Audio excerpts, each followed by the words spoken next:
नमस्कार। आज हमारे पास चिकित्सा जगत से जुड़े कुछ दिलचस्प दस्तावेज हैं जो बायोस्टैटिस्टिक्स यानी जैव सांख्यिकी पर रोशनी डालते हैं। लगता है किसी किताब या गाइड से लिए गए हैं ये। हाँ बिल्कुल। तो आज हम क्या करने वाले हैं, हम समझेंगे कि ये बायोस्टैटिस्टिक्स आखिर है क्या चीज़, चिकित्सा और पब्लिक हेल्थ के लिए ये इतनी ज़रूरी क्यों है, और इसके जो मूल सिद्धांत हैं वो क्या हैं। अक्सर स्टैटिस्टिक्स या सांख्यिकी सुनते ही थोड़ा डर सा लगता है ना। हाँ बिल्कुल लगता है, जैसे पता नहीं कितने मुश्किल फॉर्मूले होंगे इसमें। हाँ, लेकिन घबराइए नहीं, आज हम इससे आसान और दिलचस्प बनाने की पूरी कोशिश करेंगे। तो चलिए शुरू करते हैं। बिल्कुल। तो देखिए, शुरुआत करने के लिए ये समझना जरूरी है कि स्टैटिस्टिक और स्टैटिस्टिक्स में फर्क क्या है, जैसा इन स्रोतों में भी बताया गया है। एक स्टैटिस्टिक, जिसे हम डेटम भी कह सकते हैं, वो बस एक तथ्य है जिसे मापा या गिना गया हो। अच्छा। और संख्या में बताया गया हो। जैसे किसी एक व्यक्ति की लंबाई मान लीजिए 165 सेंटीमीटर या एक बच्चे का वजन जन्म के समय 3 किलो। ये एक स्टैटिस्टिक हुआ। हाँ, और स्टैटिस्टिक्स या डेटा इसी का बहुवचन है, मतलब एक से ज्यादा माप, जैसे 2 लोगों की लंबाई या 5 बच्चों का वजन। लेकिन जब स्टैटिस्टिक्स शब्द को एक वचन की तरह इस्तेमाल करते हैं तब मतलब बदल जाता है। अच्छा, कैसे? तब ये बन जाता है आंकड़ों का विज्ञान। मतलब वो सारी तकनीकें जिनसे हम जानकारी यानी डेटा इकट्ठा करते हैं, उसे ठीक से रखते हैं, उसका निचोड़ निकालते हैं, मतलब समझते हैं, नतीजे निकालते हैं, और हाँ, हाइपोथेसिस यानी परिकल्पनाओं को टेस्ट भी करते हैं। और जब हम इन्हीं सांख्यिकीय तकनीकों को जीव विज्ञान, खासकर चिकित्सा या पब्लिक हेल्थ से मिले डेटा पर इस्तेमाल करते हैं, बस वही कहलाता है बायोस्टैटिस्टिक। तो मतलब सीधी शब्दों में कहें तो मेडिसिन में समझदारी से नंबर्स का इस्तेमाल करना ही बायोस्टैटिस्टिक्स है। आपके स्रोत में लॉर्ड केल्विन का जिक्र है। वो कहते हैं, जब आप जिसके बारे में बात कर रहे हैं उसे माप सकते हैं और उसे संख्याओं में व्यक्त कर सकते हैं, तो आप उसके बारे में कुछ जानते हैं। ये तो बड़ी गहरी बात लगती है। हाँ, और ये बायोस्टैटिस्टिक्स की अहमियत को बिल्कुल सही तरीके से पकड़ती है। देखिए, चिकित्सा का काम अंदाजे से तो नहीं चल सकता ना। नहीं, बिल्कुल नहीं। उसे सटीकता चाहिए, प्रिसिजन चाहिए, और बायोस्टैटिस्टिक्स हमें वही सटीकता देता है। इसीलिए इसे कभी-कभी क्वांटिटेटिव मेडिसिन यानी मात्रात्मक चिकित्सा भी कहते हैं। मात्रात्मक चिकित्सा? हाँ, सोचिए, डॉक्टर कहते हैं ब्लड प्रेशर हाई है या शुगर बढ़ी हुई है। इसका क्या मतलब है जब तक हमारे पास असल नंबर ना हो? 140/90 मिलीमीटर Hg या 180 mg/dl, ये नंबर ही तो बताते हैं कि मामला कितना गंभीर है। सही बात है। तो चिकित्सा में लगभग हर चीज, रिसर्च हो, बीमारी का पता लगाना हो, इलाज हो, कहीं ना कहीं गिनती या माप पर ही टिकी है। ये बात तो है। अच्छा, स्रोतों में एक और दिलचस्प बात कही गई है कि बायोस्टैटिस्टिक्स विचलन का विज्ञान है, साइंस ऑफ वेरिएशन। विचलन, इसका क्या मतलब हुआ यहाँ? विचलन मतलब बदलाव या फर्क, वेरिएशन। देखिए, प्रकृति में कोई भी दो चीजें बिल्कुल एक जैसी नहीं होती। हर इंसान का ब्लड प्रेशर थोड़ा अलग होगा, पल्स रेट अलग होगी, एक ही दवा का असर भी हर किसी पर थोड़ा अलग हो सकता है। यहाँ तक कि एक ही इंसान का ब्लड प्रेशर भी दिन में अलग अलग टाइम पे बदल सकता है। ये जो बदलाव या फर्क है ना, इसी को विचलन यानी वेरिएशन कहते हैं। अच्छा, तो ये तो नेचुरल है। हाँ, कुछ हद तक बायोस्टैटिस्टिक्स हमें यही समझने में मदद करता है कि ये जो बदलाव हम देख रहे हैं वो सामान्य है या असामान्य। क्या ये सिर्फ कुदरती बायोलॉजिकल वेरिएशन है या इसके पीछे कोई बाहरी वजह है, कोई एक्सटर्नल फैक्टर? जैसे आपके स्रोत में एक उदाहरण दिया गया है, 1994 में भारत जैसे विकासशील देशों में इन्फेंट मोर्टेलिटी रेट, मतलब शिशु मृत्यु दर, करीब 73 प्रति हजार थी, जबकि अमेरिका, ब्रिटेन जैसे विकसित देशों में ये सिर्फ 5 के आसपास थी। इतना बड़ा फर्क, ये तो महज इत्तेफाक नहीं हो सकता। बिल्कुल नहीं। ये साफ दिखाता है बाहरी कारकों का असर, जैसे बेहतर सामाजिक आर्थिक स्थिति, अच्छी मेडिकल सुविधाएं, टीके लगना, साफ पानी वगैरह वगैरह। ये आंकड़े सिर्फ नंबर नहीं है, ये दिखाते हैं कि कैसे बायोस्टैटिस्टिक्स हमें सामाजिक, आर्थिक और स्वास्थ्य सेवाओं के बड़े प्रभावों को नापने और समझने में मदद करता है। सही। ये एक आईना है जो दिखाता है कि स्वास्थ्य नीतियां और संसाधन कहाँ सबसे ज्यादा जरूरी हैं। वाह, ये तो सोचने का एक बिल्कुल अलग नजरिया है। हाँ, इसी तरह मान लीजिए किसी को दमा का इंजेक्शन दिया और उसकी पल्स रेट बढ़ गई, अब ये महज संयोग भी हो सकता है या फिर दवा का असर भी? हाँ, हो सकता है वो वैसे ही घबरा गया हो इंजेक्शन से। बिल्कुल। तो बायोस्टैटिस्टिक्स हमें वो तरीके देता है जिससे हम पता लगा सकें कि ये बदलाव कितना अहम है, सिग्निफिकेंट है, और क्या ये वाकई दवा के कारण है। जब ये बदलाव या विचलन नेचुरल लिमिट से बहुत ज्यादा हो जाता है तो वो अक्सर किसी बीमारी या बाहरी कारक का संकेत होता है। इसीलिए बायोस्टैटिस्टिक्स को विचलन का विज्ञान कहना एकदम सही है। तो इसका मतलब सिर्फ आंकड़े या नंबर जमा कर लेना ही काफी नहीं है, मतलब बहुत सारा डेटा इकट्ठा कर लिया और बस हो गया काम? अरे बिल्कुल नहीं। बिना तरतीब के पड़ा हुआ डेटा तो बस नंबरों का ढेर है, उसका कोई मतलब नहीं निकलता। असली काम तो उसके बाद शुरू होता है। अच्छा। हाँ, उसे ठीक से छांटना पड़ता है, समझने लायक तरीके से पेश करना होता है, जैसे ग्राफ या टेबल में। फिर तुलना करनी होती है, उसका विश्लेषण करना होता है और फिर उसकी सही व्याख्या करनी होती है। तभी वो बेजान नंबर बोलने लगते हैं, हमें प्रॉब्लम की गहराई बताते हैं और कई बार सॉल्यूशन की तरफ इशारा भी करते हैं। और ये विश्लेषण एनालिसिस कैसे होता है? इसके लिए कई स्टैटिस्टिकल मेथड्स हैं, जैसे आपने शायद स्टैंडर्ड डिविएशन का नाम सुना हो, मानक विचलन। हाँ, सुना तो है, स्कूल में पढ़ा था शायद, पर ठीक से याद नहीं। कोई बात नहीं।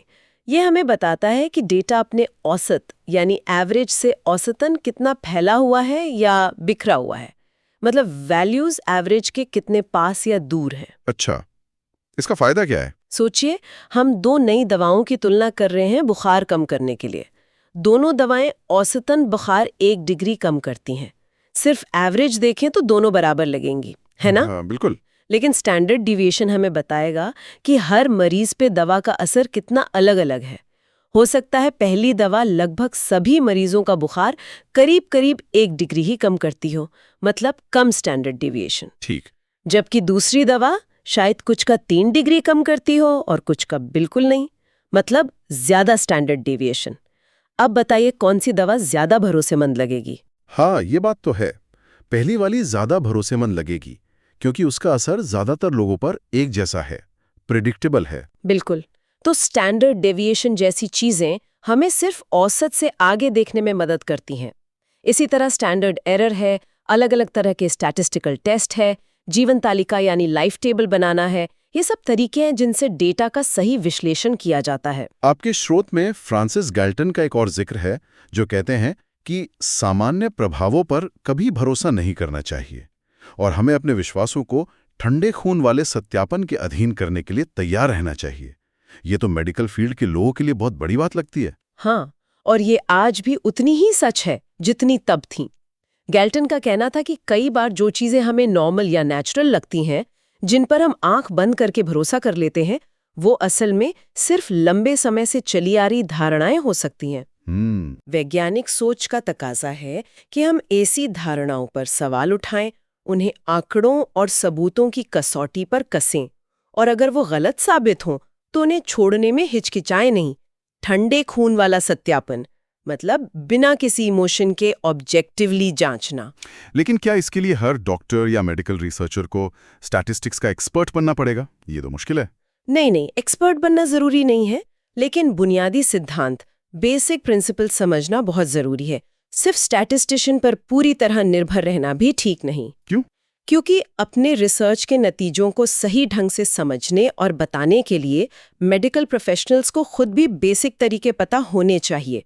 उन्हें पता होना चाहिए कि स्टैटिस्टिशियन क्या कर रहा है, क्यों कर रहा है। हाँ, ये जरूर सलाह दी जाती है कि किसी भी बड़े अध्ययन की योजना बनाने से लेकर उसके विश्लेषण तक एक क्वालिफाइड स्टैटिस्टिशियन का मार्गदर्शन लेना हमेशा फायदेमंद होता है। अच्छा, बातचीत में कुछ मिलते जुलते शब्द भी आते हैं, जैसे स्रोत में health statistics, medical statistics, vital statistics का जिक्र है। इनका बायोस्टैटिस्टिक्स से क्या रिश्ता है? क्या ये सब एक ही हैं? नहीं, एक ही नहीं है, पर जुड़े हुए हैं। ये सब असल में बायोस्टैटिस्टिक्स के ही अलग-अलग पहलू या एप्लीकेशंस हैं। अच्छा, समझाइए जरा। देखिए, हेल्थ स्टैटिस्टिक्स आमतौर पर पब्लिक हेल्थ या कम्युनिटी हेल्थ के संदर्भ में इस्तेमाल होता है, जैसे किसी समुदाय में बीमारियों का फैलाव कितना है, लोग हेल्थ सर्विसेज का कितना इस्तेमाल कर रहे हैं, वगैरह। ठीक है। मेडिकल स्टैटिस्टिक्स ज़्यादातर क्लिनिकल सेटिंग से जुड़ा है, जैसे किसी बीमारी के लक्षण क्या हैं, इलाज का असर कितना हो रहा है, दवा कितनी कारगर है, या शारीरिक कमियों या चोटों का अध्ययन। और वाइटल स्टैटिस्टिक्स का संबंध जीवन की महत्वपूर्ण घटनाओं यानी जन्म, मृत्यु, विवाह, तलाक, इन सब के आंकड़ों से है। ये सारे आंकड़े डेमोग्राफी समझने के लिए बहुत ज़रूरी हैं। तो ये सब बायोस्टैटिस्टिक्स की बड़ी छतरी के नीचे ही आते हैं। हाँ बिल्कुल, ये सभी आपस में जुड़े हुए हैं और बायोस्टैटिस्टिक्स के व्यापक दायरे में ही आते हैं। तो ये तो हुई थियरी की बात, लेकिन असल दुनिया में ये बायोस्टैटिस्टिक्स कहाँ-कहाँ काम आता है? चलिए कुछ अहम क्षेत्रों पर नजर डालते हैं। स्रोत में तो कई उदाहरण दिए हैं। हाँ, इसके उपयोग बहुत फैले हुए हैं। चलिए कुछ मुख्य क्षेत्रों की बात करते हैं। पहला, शरीर विज्ञान यानी फिजियोलॉजी और रचना विज्ञान यानी एनाटॉमी में। सबसे पहले तो ये तय करने में कि नॉर्मल या हेल्दी क्या है, जैसे एक स्वस्थ वयस्क की नॉर्मल पल्स रेट क्या होनी चाहिए, हाँ, ये जानना जरूरी है। या नॉर्मल ब्लड प्रेशर कितना माना जाए। बायोस्टैटिस्टिक्स हमें बड़ी आबादी के डेटा का विश्लेषण करके ये नॉर्मल रेंज तय करने में मदद करता है। ये अलग अलग ग्रुप्स की तुलना करने में मदद करता है। जैसे स्रोत बताता है कि गुजरात में लड़कों की औसत ऊंचाई पंजाब के लड़कों से कम पाई गई। अब बायोस्टैटिस्टिक्स के जरिए हम ये पता लगा सकते हैं कि ये अंतर क्या सिर्फ चांस की बात है या इसके पीछे सच में पोषण या जेनेटिक्स जैसे कारण हैं। अच्छा। और हाँ, ये शरीर की अलग अलग चीज़ों के बीच रिश्ता खोजने में भी मदद करता है, जैसे क्या हाइट और वजन साथ साथ बढ़ते हैं, किस हद तक, इसका एनालिसिस भी स्टैटिस्टिकल तरीकों से ही होता है। दूसरा, औषधि विज्ञान यानी फार्माकोलॉजी में किसी नई दवा का असर पता लगाने के लिए। मान लीजिए कोई नई दवा दी और मरीज ठीक हो गया। बायोस्टैटिस्टिक्स हमें बताता है कि ये सुधार वाकई दवा के कारण है या सिर्फ इत्तेफाक। वो कैसे? इसके लिए कंट्रोल ग्रुप से तुलना की जाती है। एक ग्रुप को नई दवा देते हैं, दूसरे को या तो पुरानी दवा या प्लेसीबो यानी नकली दवा। फिर देखते हैं कि नतीजों में कोई सिग्निफिकेंट फर्क है या नहीं। दो अलग अलग दवाओं या एक ही दवा की अलग अलग डोज के असर की तुलना करने के लिए कौन सी दवा ज्यादा असरदार है या किस डोज पर सबसे अच्छा नतीजा मिलता है, ये जानने के लिए स्टैटिस्टिकल एनालिसिस जरूरी है। और किसी नई दवा की ताकत को मौजूदा स्टैंडर्ड दवा के मुकाबले आंकने के लिए भी इसका इस्तेमाल होता है। ये दवा वाली बात तो बहुत अहम है। मतलब बिना बायोस्टैटिस्टिक्स के हम पक्के तौर पर कह ही नहीं सकते कि कोई दवा काम कर रही है या नहीं। हाँ, काफी हद तक सही कह रहे हैं आप। देखिए, व्यक्तिगत अनुभव या कुछ गिने चुने मामलों के आधार पर अंदाजा लगाना खतरनाक हो सकता है। हाँ, हो सकता है वो कुछ लोग वैसे ही ठीक हो जाते। बिल्कुल। बायोस्टैटिस्टिक्स हमें ऑब्जेक्टिव तरीके से बड़ी संख्या में मरीजों पर हुए असर का विश्लेषण करने और नतीजा निकालने की क्षमता देता है। इससे संयोग या चांस की भूमिका कम से कम हो जाती है। हमें देखना होता है कि जिन लोगों को दवा मिली उनमें ठीक होने वालों का प्रतिशत उन लोगों से सांख्यिकीय रूप से महत्वपूर्ण, मतलब स्टैटिस्टिकली सिग्निफिकेंट रूप से ज्यादा है या नहीं, जिन्हें दवा नहीं मिली या प्लेसीबो मिला। अच्छा, ये स्टैटिस्टिकली सिग्निफिकेंट शब्द बहुत सुनने में आता है। हाँ, ये बहुत महत्वपूर्ण कॉन्सेप्ट है। इसका मतलब है कि जो अंतर हम देख रहे हैं उसके सिर्फ संयोग या चांस से होने की संभावना बहुत कम है। तीसरा, चिकित्सा यानी इलाज के क्षेत्र में किसी खास इलाज, ऑपरेशन या थेरेपी कितनी कारगर है, इसका पता लगाने के लिए इसमें भी अक्सर एक एक्सपेरिमेंटल ग्रुप होता है जिन्हें नया इलाज मिलता है, और एक कंट्रोल ग्रुप जिन्हें पुराना इलाज या प्लेसीबो। फिर दोनों समूहों में ठीक होने वाले, राहत पाने वाले या मरने वाले लोगों के प्रतिशत की तुलना स्टैटिस्टिकल तरीकों से की जाती है। दो चीजों के बीच संबंध खोजने के लिए, जैसे क्या स्मोकिंग और लंग कैंसर के बीच कोई संबंध है? ये तो अब सब जानते हैं कि है। हाँ, लेकिन ये पता कैसे चला? ऐसे ही हजारों लोगों के डेटा के स्टैटिस्टिकल एनालिसिस से। या जैसे स्रोत में बताया गया है, क्या फाइलेरियासिस और सामाजिक वर्ग के बीच कोई लिंक है? बायोस्टैटिस्टिक्स हमें इन संबंधों की मजबूती का पता लगाने में मदद करता है। किसी बीमारी के खास लक्षणों यानी सिम्टम्स की पहचान करने में, जैसे टाइफॉइड में बुखार लगभग हमेशा होता है, लेकिन खांसी कभी-कभी ही होती है। स्टैटिस्टिकल एनालिसिस बताता है कि कौन से लक्षण किसी बीमारी के लिए कितने विशिष्ट हैं। और चौथा, सामुदायिक चिकित्सा यानी कम्युनिटी मेडिसिन और सार्वजनिक स्वास्थ्य यानी पब्लिक हेल्थ में टीकों यानी वैक्सीन्स या सीरम की उपयोगिता को फील्ड में परखने के लिए। क्या टीकाकरण के बाद किसी बीमारी के मामले वाकई कम हुए? इसकी तुलना उन लोगों से की जाती है जिन्हें टीका नहीं लगा है और देखा जाता है कि क्या अंतर स्टैटिस्टिकली सिग्निफिकेंट है। ये तो बहुत जरूरी है, खासकर आजकल। हाँ बिल्कुल। एक टीके की सफलता साबित करने के लिए कितने ध्यान से आंकड़ों का विश्लेषण करना पड़ता है, ये सोचने वाली बात है।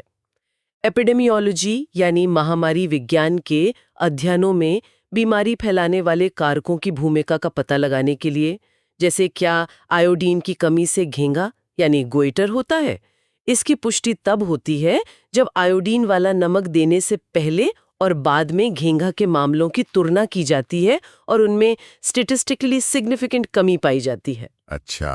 और पब्लिक हेल्थ के लिए उठाए गए कदमों का मूल्यांकन करने के लिए, जैसे क्या दूध का पाश्चुरीकरण करने के बाद टाइफाइड के मामलों में कमी आई, इसका जवाब भी आंकड़ों के विश्लेषण से ही मिलता है। ये तो हो गई बायोस्टैटिस्टिक्स की बात, एक विज्ञान के रूप में। लेकिन आपके स्रोत आंकड़ों के रूप में इसके उपयोग की भी बात करते हैं, मतलब जो आंकड़े दर्ज किए जाते हैं उनकी। हाँ बिल्कुल, ये है हेल्थ और वाइटल स्टैटिस्टिक्स यानी दर्ज किए गए आंकड़े। इन्हें आप किसी समुदाय या देश की सेहत की खाता बही समझ सकते हैं, एक तरह का हेल्थ रिकॉर्ड कीपिंग। सेहत की खाता बही? दिलचस्प। हाँ, जन्म, मृत्यु, बीमारियों के रिकॉर्ड रखना, ये सब इसमें आता है। ये आंकड़े एडमिनिस्ट्रेटर्स, प्लानर्स और हेल्थ अधिकारियों के लिए बेहद जरूरी हैं। ये उनकी आंखें और कान की तरह हैं। कैसे? ये क्या बताते हैं उन्हें? अरे ये बहुत कुछ बताते हैं, जैसे लोगों की मौत के सबसे बड़े कारण क्या हैं, हार्ट अटैक, कैंसर, इन्फेक्शन, कौन सी बीमारियां सबसे ज्यादा लोगों को परेशान कर रही हैं, क्या कोई खास बीमारी जैसे डायबिटीज समय के साथ बढ़ रही है या घट रही है, किस उम्र के लोग, पुरुष या महिला, किस सामाजिक वर्ग या पेशे के लोग या किसी इलाके के लोग किसी बीमारी से ज्यादा प्रभावित हो रहे हैं, समुदाय का ओवरऑल हेल्थ लेवल कैसा है, आबादी में किस उम्र के कितने लोग हैं, कितने पुरुष हैं, कितनी महिलाएं हैं, मतलब एज सेक्स स्ट्रक्चर क्या है। अच्छा। क्या आबादी बढ़ रही है, घट रही है, बूढ़ी हो रही है या ज्यादा बीमार पड़ रही हैं। इन सब सवालों के जवाब इन आंकड़ों में छिपे होते हैं। बाप रे, इतने सारे सवालों के जवाब। हाँ, और इन्हीं जवाबों के आधार पर तय होता है कि किस हेल्थ प्रोग्राम को प्रायोरिटी देनी है, उसके लिए कितने पैसे और लोगों की जरूरत होगी और हेल्थ पॉलिसीज कैसे बनाई जाएंगी। यानी ये आंकड़े सिर्फ रिकॉर्ड नहीं है, हाँ, ये भविष्य की योजना बनाने के लिए बुनियाद है। हाँ। स्रोत में वॉलिस और रॉबर्ट्स का एक और उदाहरण है। जो आंकड़ों को अंधाधुंध स्वीकार करता है वो अक्सर अनावश्यक रूप से धोखा खाएगा, लेकिन जो आंकड़ों पर अंधाधुंध अविश्वास करता है वो अक्सर अनावश्यक रूप से अज्ञानी रहेगा। ये संतुलन बनाने की बात लगती है। हाँ बिल्कुल। कई लोग सोचते हैं कि आंकड़े तो कुछ भी साबित करने के लिए तोड़ मरोड़े जा सकते हैं। There are 3 kinds of lies, lies, damned lies and statistics. ऐसा कुछ कहा जाता है ना। हाँ, ये कहावत मशहूर है और देखिए ये सच भी है कि आंकड़ों को गलत तरीके से पेश किया जा सकता है या उनकी गलत व्याख्या की जा सकती है, जानबूझकर या अनजाने में। तो फिर भरोसा कैसे करें? इसीलिए महत्वपूर्ण सोच यानी क्रिटिकल थिंकिंग और आंकड़ों की बुनियादी समझ इतनी जरूरी है। हमें न तो हर आंकड़े पर आंख बंद करके भरोसा करना चाहिए और न ही हर आंकड़े को शक की नज़र से देखना चाहिए। जरूरी ये है कि हम समझें कि डेटा कैसे इकट्ठा किया गया, किसने किया, कैसे उसका विश्लेषण हुआ और जो नतीजे निकाले गए हैं वो कितने पुख्ता सबूतों पर आधारित हैं। बायोस्टैटिस्टिक्स हमें वो उपकरण देता है जिससे हम आंकड़ों की गुणवत्ता और विश्वसनीयता को परख सके। ये हमें अंधविश्वास या अज्ञानता दोनों से बचाता है। संतुलन जरूरी है। ये समझने के लिए कुछ आम सांख्यिकीय शब्द भी जानने जरूरी होंगे जिनका जिक्र स्रोत में है। क्या हम कुछ सबसे जरूरी शब्दों को आसान भाषा में समझ सकते हैं, जैसे वेरिएबल, पॉपुलेशन, सैंपल? हाँ बिल्कुल, कुछ बुनियादी शब्द समझना बहुत मददगार होता है। वेरिएबल, कोई भी ऐसी चीज या गुण जो बदलता है, जैसे लोगों की ऊंचाई, वजन, ब्लड प्रेशर, ये सब वेरिएबल्स हैं क्योंकि ये अलग अलग लोगों में अलग अलग होते हैं। इसे अक्सर गणित में x से दिखाते हैं। ठीक है। पॉपुलेशन, लोगों या चीजों का वो पूरा समूह जिसमें हमारी रुचि है और जिसके बारे में हम कुछ जानना चाहते हैं, जैसे दिल्ली के सभी डायबिटिक मरीज एक पॉपुलेशन हो सकती है। इसे ठीक से परिभाषित करना बहुत जरूरी है कि हम किसकी बात कर रहे हैं। पूरा ग्रुप। हाँ, पूरा ग्रुप। और सैंपल पॉपुलेशन का एक छोटा हिस्सा जिसे अध्ययन के लिए चुना जाता है। सोचिए, आपको पूरे भारत के लोगों की औसत ऊंचाई जाननी है। ये हुई आपकी पॉपुलेशन। अब आप हर एक इंसान को तो नाप नहीं सकते, तो आप अलग-अलग शहरों से कुछ हजार लोगों को चुनकर उनकी ऊंचाई नापते हैं। ये हुआ आपका सैंपल। अच्छा, एक छोटा सा हिस्सा। हाँ, और उम्मीद ये की जाती है कि सैंपल पूरी पॉपुलेशन का सही प्रतिनिधित्व करेगा, मतलब रिप्रेजेंटेटिव होगा। मतलब हम सैंपल का अध्ययन करके पूरी पॉपुलेशन के बारे में अंदाजा लगाते हैं। बिल्कुल। सैंपल से जो नतीजे मिलते हैं, जैसे सैंपल की औसत ऊंचाई, उनका इस्तेमाल करके हम पूरी पॉपुलेशन के बारे में अनुमान लगाते हैं, जैसे पूरे भारत की औसत ऊंचाई। इसी को इन्फ्रेंशियल स्टैटिस्टिक्स कहते हैं। और ये parameter, parametric, non parametric test क्या हैं? ये सुनने में थोड़े भारी लगते हैं। है थोड़े टेक्निकल, पर इन्हें भी सरल तरीके से समझते हैं। पैरामीटर ये पूरी पॉपुलेशन की कोई खासियत होती है, जैसे पूरी पॉपुलेशन का असली औसत, मीन या असली स्टैंडर्ड डेविएशन। इसे हम अक्सर सीधे माप नहीं पाते क्योंकि पूरी पॉपुलेशन को स्टडी करना मुश्किल होता है। इसलिए सैंपल के आधार पर इसका अनुमान लगाते हैं। पॉपुलेशन की असली वैल्यू? हाँ, और स्टैटिस्टिक्स सैंपल वाला। ये सैंपल की कोई खासियत होती है जिसे हम सीधे मापते हैं, जैसे सैंपल का औसत या सैंपल का स्टैंडर्ड डेविएशन। हम स्टैटिस्टिक का इस्तेमाल पैरामीटर का अनुमान लगाने के लिए करते हैं। अच्छा, सैंपल की वैल्यू से पॉपुलेशन की वैल्यू का अंदाजा लगाना। एकदम सही। अब आते हैं टेस्ट्स पर। पैरामेट्रिक टेस्ट ये ऐसे स्टैटिस्टिकल टेस्ट होते हैं जो कुछ मान्यताओं यानी अजम्पशंस पर आधारित होते हैं। खासकर ये कि डेटा एक खास तरह के वितरण यानी डिस्ट्रीब्यूशन, जैसे नॉर्मल डिस्ट्रीब्यूशन, जिसे बेल कर्व भी कहते हैं, का पालन करता है। ये टेस्ट ज्यादा शक्तिशाली माने जाते हैं अगर उनकी मान्यताएं पूरी होती हों। नॉन पैरामेट्रिक टेस्ट, लेकिन कभी-कभी हमारा डेटा नॉर्मल डिस्ट्रीब्यूशन जैसे नियमों का पालन नहीं करता, या हमारे पास बहुत छोटा सैंपल होता है, या डेटा क्वालिटेटिव यानी गुणात्मक होता है, जैसे अच्छा, बुरा, हाँ, नहीं। ऐसी स्थितियों में पैरामेट्रिक टेस्ट सही नतीजे नहीं दे पाते। तो फिर क्या करते हैं? तब हम नॉन पैरामेट्रिक टेस्ट जैसे कि काई स्क्वायर यानी काई स्क्वायर टेस्ट का इस्तेमाल करते हैं। ये टेस्ट डेटा के डिस्ट्रीब्यूशन के बारे में ऐसी सख्त मान्यताएं नहीं रखते, ये ज्यादा लचीले होते हैं। अच्छा, तो ये टेस्ट चुनने का तरीका डेटा पर निर्भर करता है कि डेटा कैसा है। स्रोत में कुछ अक्षर और चिन्ह यानी नोटेशन भी दिए हैं, रोमन, ग्रीक अक्षर, एक्स बार, म्यू, सिग्मा, ये सब क्या है? हाँ, ये बस एक स्टैंडर्ड तरीका है चीजों को दर्शाने का, ताकि पूरी दुनिया में वैज्ञानिक एक ही भाषा समझ सकें और कोई कंफ्यूजन न हो। आमतौर पर सैंपल से मिली चीजों यानी स्टैटिस्टिक्स के लिए रोमन अक्षर इस्तेमाल होते हैं, जैसे सैंपल के माध्य के लिए एक्स बार और सैंपल के स्टैंडर्ड डेविएशन के लिए एस। ठीक है।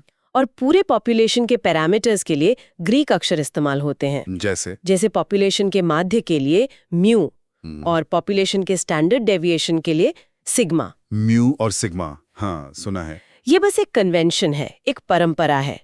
बाकी चिन्ह जैसे is equal to, less than तो सामान्य गणित के हैं। Z score, are, row, chi square, पीए वगैरह विशिष्ट सांख्यिकीय मापों या परीक्षणों के प्रतीक हैं। ठीक है, तो आज हमने बायोस्टैटिस्टिक्स की दुनिया की एक ठीक-ठाक झलक देखी। ये क्या है, क्यों जरूरी है और कैसे काम करता है। ये सिर्फ मतलब नंबरों का जाल नहीं है। नहीं, बिल्कुल नहीं। बल्कि चिकित्सा और स्वास्थ्य से जुड़े सवालों के जवाब ढूंढने, पैटर्न समझने, बदलावों को परखने और असर को नापने का एक व्यवस्थित, एक साइंटिफिक तरीका है। बिल्कुल।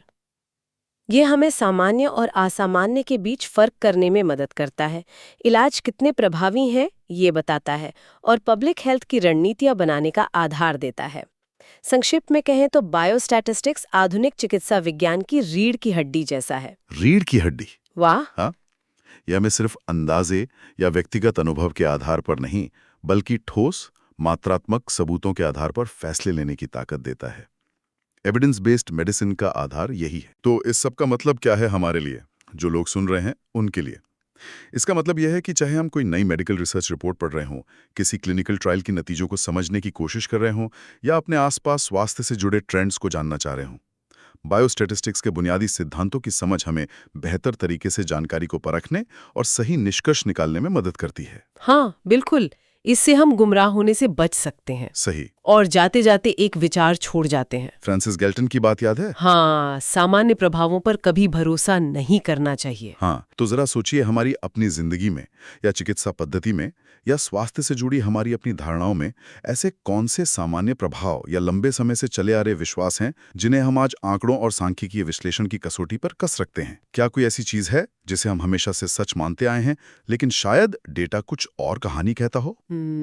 ये तो सोचने वाली बात है। शायद यही बायोस्टैटिस्टिक्स का सबसे शक्तिशाली पहलू है। ये हमें सवाल पूछने और सबूतों की तलाश करने के लिए उकसाता है, अजम्पशंस को चैलेंज करने के लिए।